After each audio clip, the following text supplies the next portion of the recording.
Oh, you lot should be so proud of me. Over the course of the summer, we've sold £169 million worth of players and stuck to our transfer policy of only signing outfield players under the age of 21.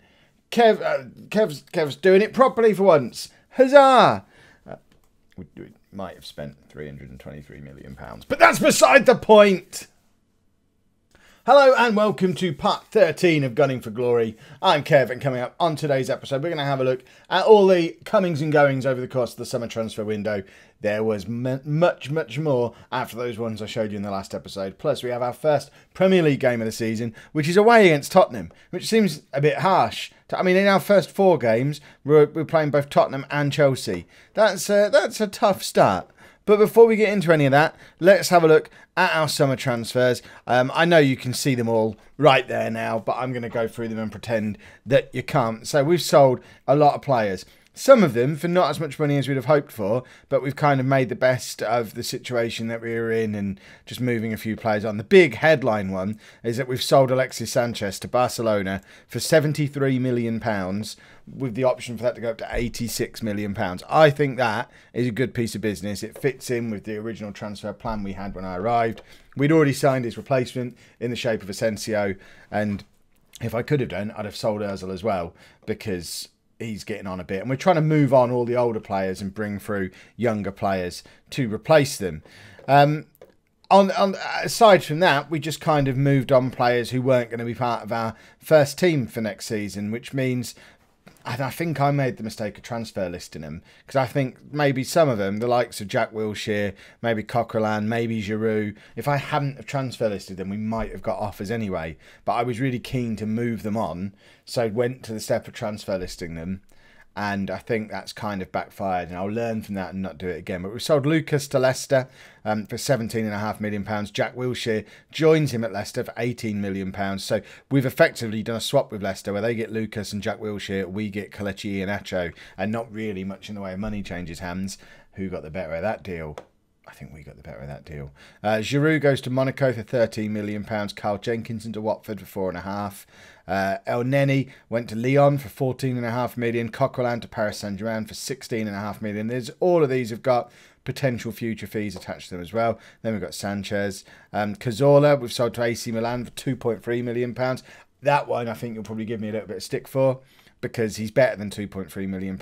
But he's also old. 32, he was earning a lot of money. We wanted to move him on. Similar thing with Mertesacker. He's gone to Chelsea for £1.1 million. He's probably worth more than that, but we wanted to move him on, so we have.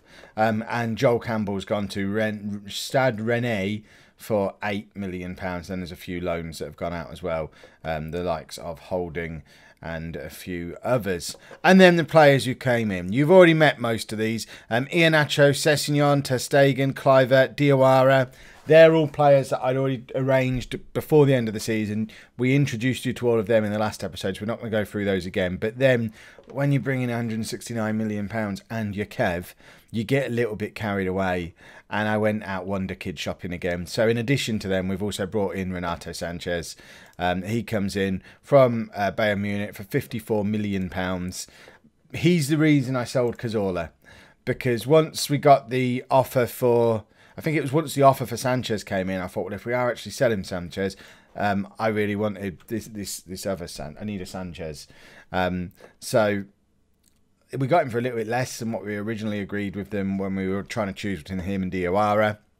But in the end, I mean, it's good business. It's got to be an improvement over Wilshere or Cazorla, surely.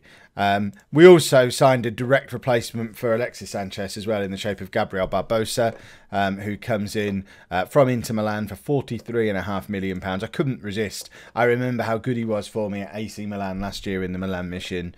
He's still only 20 years old. He's a proper wonder kid, and a more direct sort of winger goal scoring replacement for Sanchez than the likes of Asensio or Lamar would be. Asensio and Lamar, I see them long term competing with each other for that central attacking midfield role once we move Ozil on.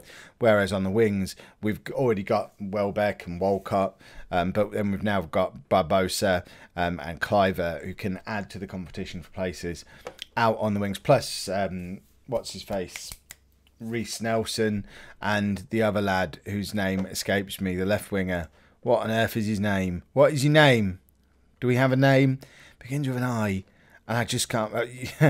Oh, what's his name? Does it begin with an I? You're all screaming the name at me now. Iwobi! There you go. He's in the team today. Goodness me. Iwobi as well as a youngster coming through. So lots of strength out wide.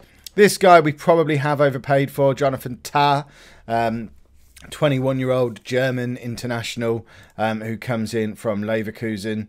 But we only had one sort of young wonder kid centre back so far in the shape of Christensen. Mustafi, I've got doubts on. We've already moved Mertesacker on. We'll be moving Koscielny on soon as well, because he's the only outfield player we've got now who's over 30. And long term, I see Tart and Christensen as our centre back partnership. So I think to build a proper wonder kid centre back partnership, it was worth doing. And then lastly, just another defender just to fill in the gaps. Jesus Vallejo, or I don't one of the pronunciations of that, Jesus maybe, because he's Spanish. That's a Spanish pronunciation, isn't it? He's 20. I've never heard of him. He's probably good. He's at Real Madrid. He's going to be sort of competition for places. He's one for the future. I would put all four of them ahead of him in the pecking order at the moment, but Kev likes a wonder kid, and it was either him or Donnarumma, and everyone told me not to sign Donnarumma and put him on the bench, so I've signed Vallejo, and I'm going to put him on the bench instead. Kev's got to have some wonder kids who he doesn't play. You saw that with Asensio last season. So, with all the transfer comings and goings, the important thing is we've still got £250 million in the bank. It is quite significant that we're going to fail financial fair play. Whoops. But we've still got some spensies, and we're still inside our wage budget. So although on the face of it, spending over £300 million looks really dumb, the actual financial state of the club is still good. We're sticking to our young and hungry wonder kid policy, and I think long term will be okay. This season, I'm going to try and be careful and take my time bringing these players into the team. So you're going to think I'm doubly crazy in a second when I show you the team that we've just spent £323 million on, and the fact that the only one I'm starting is the goalkeeper. Because everyone else has got to earn their place in the side. They're not just going to waltz straight in. We want to try and, as much as, especially because we're playing Tottenham, we want to try and not wreck the familiarity of the team too much. We need them to gel in time. We'll introduce them all over the course of the next weeks and months, very carefully into the team, and try and build this awesome, free-flowing wonder kid team that I've got in mind. The board are looking for a Champions League finish again this year. They wanted us to win the league last year and we didn't. This year they just want Champions League qualification, and I'm certain we're good enough for that. It's just whether this year we'll be good enough to push on to win the league, or whether we're going to need to give these new kids that we've brought in a year or two to develop into proper world-class players. But this is the team that's going to take on Tottenham. So we've got ter Stegen in goal. A back four of Monreal, Koscielny, Mustafi and Bellerin, with Xhaka and Ramsey in midfield. Danny Welbeck's up front with Iwobi, Ozil and Lamar behind him. On the bench, we've got Petr Cech, who we are trying to sell. There's a bid in for him at the moment. He's going to move on to Monaco, hopefully, so Espina will move back up onto the bench. But we may as well have Cech on the bench today, as he's still at the club. Christensen, who we know is good from last year. Asensio needs his opportunity. Lacazette, who I would have liked to sell but can't. No one wants him, but he's been a disaster. Hopefully, with a pre-season under him, perhaps this will be a season where he's actually not useless. And then Tar, Sanchez and Iheanacho on the bench as well. So we're in the ridiculous situation where we've got the likes of Barbosa and Diawara who aren't even getting on our bench at the moment. I think it's fair to say we've got a pretty strong squad. It's just whether we've gone a little bit too far with moving on experienced players and bringing in untested wonder kids. Yes, Renato Sanchez won't be long before he's in the team, I'm sure. Lacazette, should I pick on him? I can't really. I just want to say, it's not that I'm resting him, I don't think he's good enough. Interesting that Spurs have got Harry Kane on the bench and Alcazar up front, who, see, I've actually heard of him because I've signed him before. See, a footballer that Kev's aware of, and presumably that's Phil Jones from Man United at centre-back for them. But odd to see Harry Kane on the bench, presumably because we're playing in August, and they know, therefore, it's impossible for him to score a goal. Which, I mean, it's good management. They've probably sat him down, had a chat, and said, "Look, Harry, there's no point in you playing, so you just sit this one out. We'll let the new guy have a go, and then we'll see how things develop from there. Ter Stegen in there. Look at that. In there, sweeping up the back players' defence. That's what it's called. Right, Xhaka to Koscielny. I want to see us playing some really nice, free-flowing attacking football. That's what we're looking for. We've got so many technically awesome players in this team because Kev's new world order at Arsenal is basically, I'm a younger, handsomer version of Arsene Wenger. Arsene Wenger's good. He signs young players who are technically gifted and sells them on at a profit. We've basically come in here to do the same thing he does, but try and make it a little bit more successful by signing a slightly higher calibre of good young players. And I think that's what we've done. And fingers crossed, it will come off. Ozil's in, and there you go. He's trying to justify his place in the squad still. He knows that him and Koscielny are the two old men of the team now.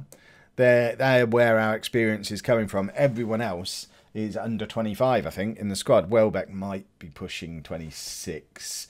But everyone else is young. And we need the likes of Ozil and Koscielny to turn up consistently. Which, I mean, with Ozil, that's a bit of a worry, getting him to turn up consistently. But, you know, we'll figure something out. We'll be fine. Importantly, we're 1-0 up against Tottenham after 16 minutes on the first day of the season. So that's a good start. And Ter Stegen makes another good save. There you go. We've got a proper goalkeeper now. One of the best goalkeepers in the world. And he's come to Arsenal. That's what I'm talking about. Right, let's go and grab another one just before half-time because, in fact, it's not even just before half-time. We're only half an hour in. We could grab another one well before half-time. Welbeck is in and forces a save out of Lloris. And we're looking like we're playing well. Tottenham are getting a little bit more of the possession, but we're certainly using the ball better when we've got it and have created the 2 clear-cut chances to their 1. Although they've had more shots in total. But there you go. We're creating better chances with less possession. This is good stuff. They may be outpassing us too and winning more headers.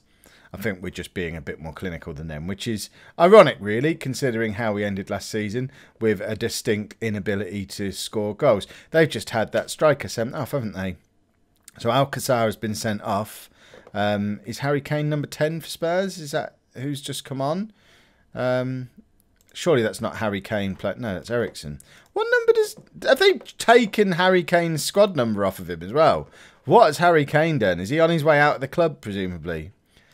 That's a really weird decision. Is he number 14? Is that him? So they've given Harry Kane the number 14 shirt. That's not what he wears in real life, is it? Or is it? I don't know. But that seems very odd. Take his proper squad number off of him. Stick him on the bench for the first day of the season against their biggest rivals. He usually, at this point in a save, he moves to Man United. Every other save I've had this year, that's what's happened. So I assume that's coming. Right, do we bring on Lacazette or Iheanacho? We'll do Lacazette for now. I don't really want today to be the day that we bring Iheanacho on. He says, bringing Renato Sanchez on. Proper box-to-box midfielder. You know how much Kev loves a box-to-box midfielder. Let's see if Renato Sanchez is going to be that man. Right, Lamar, that's brilliant. And Welbeck tucks it away. It's a slight little suspicion of offside, but it's been given. It's 2-0. Tottenham are playing in a 90,000 seats. Are they playing at Wembley? Is that what it is? That must be what it is. But 90,000 fans for a league game, that's a lot of fans. They're not getting that many in real life, are they, presumably? But that must be a record attendance for the Premier League right there, first day of the season. Because I imagine they weren't playing there last year in-game because we're playing sort of on a year's delay. Right, Iwobi, you can come off now and we'll bring on Asensio to see if he can be the man to replace Sanchez on that left-hand side. Iwobi's not really done himself any favours today, especially with Asensio and Barbosa breathing down his neck, both trying to establish themselves on that left-hand side of midfield. Harry Kane's got a penalty in August. He scored a goal. Didn't he do this against us last year as well? It seems the August thing only happens in real life, in-game. Has he shaved his head? That looks like bald Harry Kane has just scored a goal. Unless he has much blonder hair than I think he has in real life. Because that looked like bleach blonde or bald. Right, Lamar, doesn't matter. End of game. We've won. Huzzah! And we are top of the league with debuts for Ter Stegen and Renato Sanchez. That's all positive stuff. Hopefully, the start of a very positive season. Let me know down in the comments what you think of our summer transfer business. Were we right to sell the players we sold for the prices we sold them for? Were the ones we brought in the right ones to bring in? Are there any more gaps in the squad that you think we should fill or players we should move on? And importantly, where do you think we're going to finish this season? If you've enjoyed that, please make sure you pop a like on there for me. Subscribe to the channel if you'd like to see more. And thank you very much for watching.